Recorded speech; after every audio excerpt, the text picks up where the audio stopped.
Go, go, bye.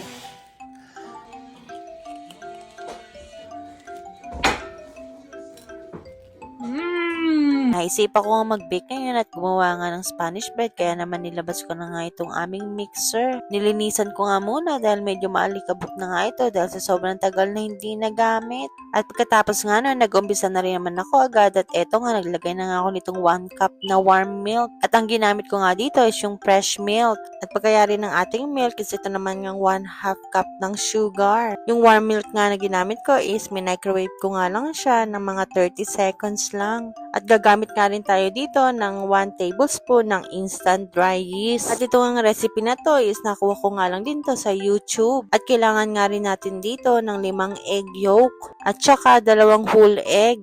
At ito nga piniprepare natin is para nga sa dough ng ating Spanish bread. At gagamit nga rin tayo dito ng 1/4 teaspoon ng iodized salt. Ito na nga yung pinakahuli nating ingredients para nga dito sa ating dough. Gumamit nga ako ng 5 and 1/4 cups ng bread flour. Dahan-dahan ko nga lang din binuhos dahil nga natatapon doon sa bandang gilid. Nung napagsama-sama ko na nga lahat ng ingredients para sa ating dough is nilagay ko na nga siya dito sa ating mixer. At hahayaan ko na nga yung mixer ang gumawa ng kanyang trabaho.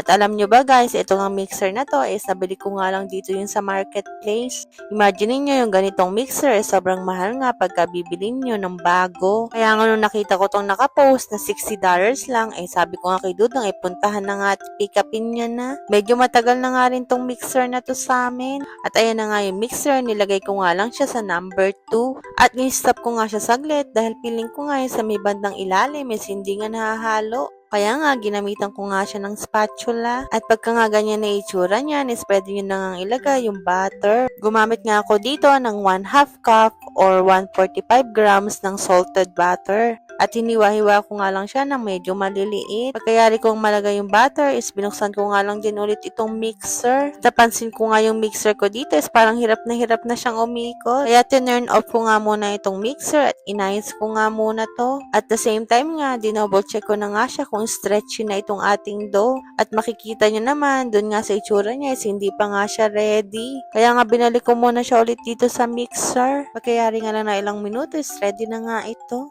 Kaya naman nga itong sangkalan is binalutan ko na nga siya ng cling wrap dahil dito ko nga siya imamasa. Kaya nga pala kulay yellow yung ating dough dahil nga dun sa egg na ginamit natin.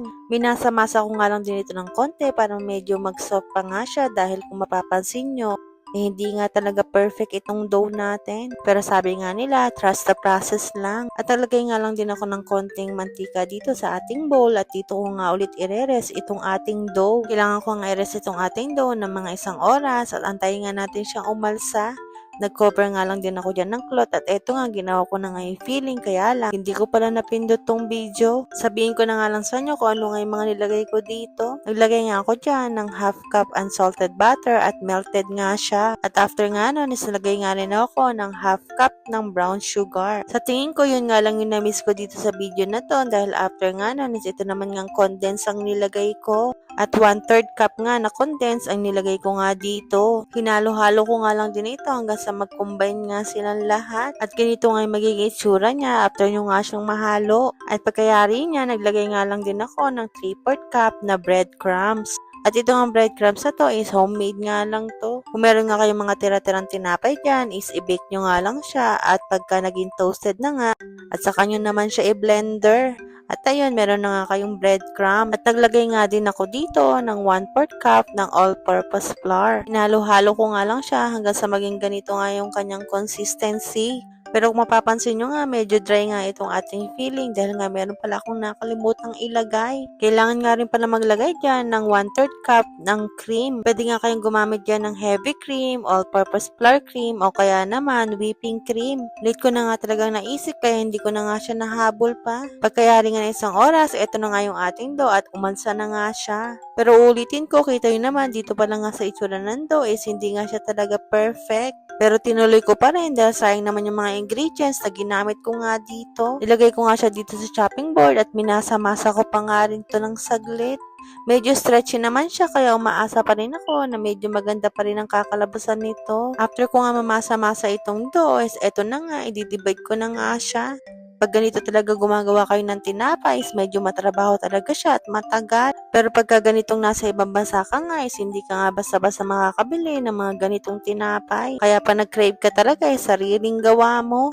O kaya naman, pwede kang bumili, kaya lang medyo may pagka-pricey nga siya. At dito nga, tinimbang-timbang ko nga kada isa itong mga gagawin nating Spanish bread. At kada isa nga is ginawa ko, meron siyang 60 grams. At ang na-portion ko na nga lahat na meron 60 grams. At eto nga, inisa-isa ko naman siyang bilugin. Pagkabilog ko nga dito, sinalagay ko nga siya ulit dun sa kanyang tray. Pagkayari naman nga bilugin, ito naman nga is pipit-pitin siya. Gumamit nga ako dito ng rolling pin, pero kung wala naman kayong rolling pins, pwede kayong gumamit ng baso. At pagka-flat ko nga nitong dough, sinagyan ko na nga yung kanyang filling. Pinipit-pit-pit ko nga rin din siyang ganyan para malakngat, hindi nga siya bumuka. At pagka nga okay na, is papagulungin ko naman siya dito nga sa may breadcrumbs. At paulit-ulit nga lang hanggang sa matapos nga kayo. Ang total nga na nagawa natin is nakagawa nga tayo ng 23 pieces sa Spanish bread. Hindi nga siya nagkasya dun sa tray, kaya nga meron pa akong ginamit na isa pang lagayan. At pagkayari nga nun, kailangan nga ulit natin siyang i-rest sa mga 45 minutes naman. Diba? Sobrang matrabaho ng paggawa ng mga tinapay. Habang nga nag-aantay ako ng 45 minutes is naghugas na nga ako nitong mga lulumin namin mga plato. Ilalagay ko nga siya dito sa may dishwasher namin, pero dahil nga hindi ako nasasatisfy minsan, sinasabunan ko pa nga rin siya. Ewan ko ba, parang nagsasayang nga lang ako dyan ng sabon at saka nga ng tubig. Sino sa inyo mga sis yung ganito din? Pero sasabunan ko lang naman yan at hindi ko nga siya babanlawan ng mabuti. At hahayaan ko na nga yung dishwasher magbanlaw at magsabon ulit sa kanya. At pagkayari nga ng 45 minutes, eto na nga, ready na nga yung ating dough. Dito nga pala ako nagre-rest ng mga dough pag gumagawa ko ng tinapay sa may loob nga ng oven. Sabi nga nila, yung yeast daw is mas nagiging active pagka nga nasa madilim at medyo mainit na lugar. Niready ko na nga itong oven para ma-preheat at sinet ko nga ito sa 300 Fahrenheit. At habang naka-preheat nga yung oven, isinalang ko na nga rin itong aming dishwasher. At pagkalipas nga ng 45 minutes, sa wakas, eto na nga, isasalang na nga natin itong ating Spanish bread.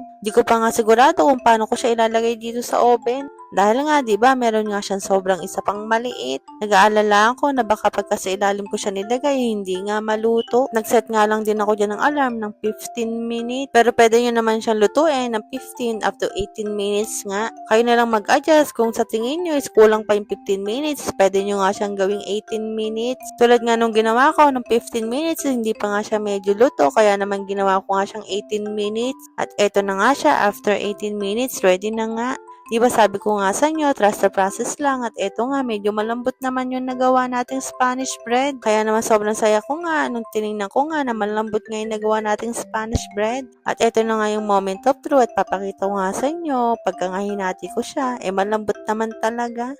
Pati nga rin yung loob niya is ang ganda nga rin ng itsura. Pero sabi nga ni Dudong is medyo kulang nga daw sa feelings. Kasi nga nung ginagawa ko siya, nung niro-roll ko siya dun sa dough, nag-aalala ko, baka nga lumabas yung mga feelings niya. So next time, ang gagawin ko, dadagdagan ko na nga lang din yung feelings niya. At pinakain ko na nga rin sa mga bata dahil kanina pa nga ito mga nag-aabang. At kahit nga mainit, kita naman talaga hinihipan na nga para nga matikman na nila. Tinawag ko na nga rin si Ate Shane para nga matikman niya na.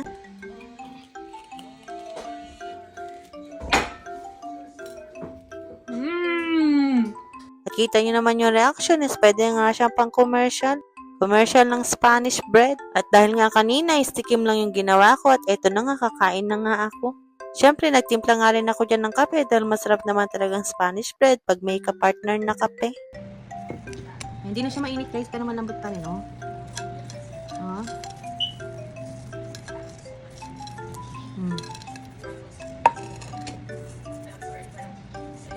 First bite.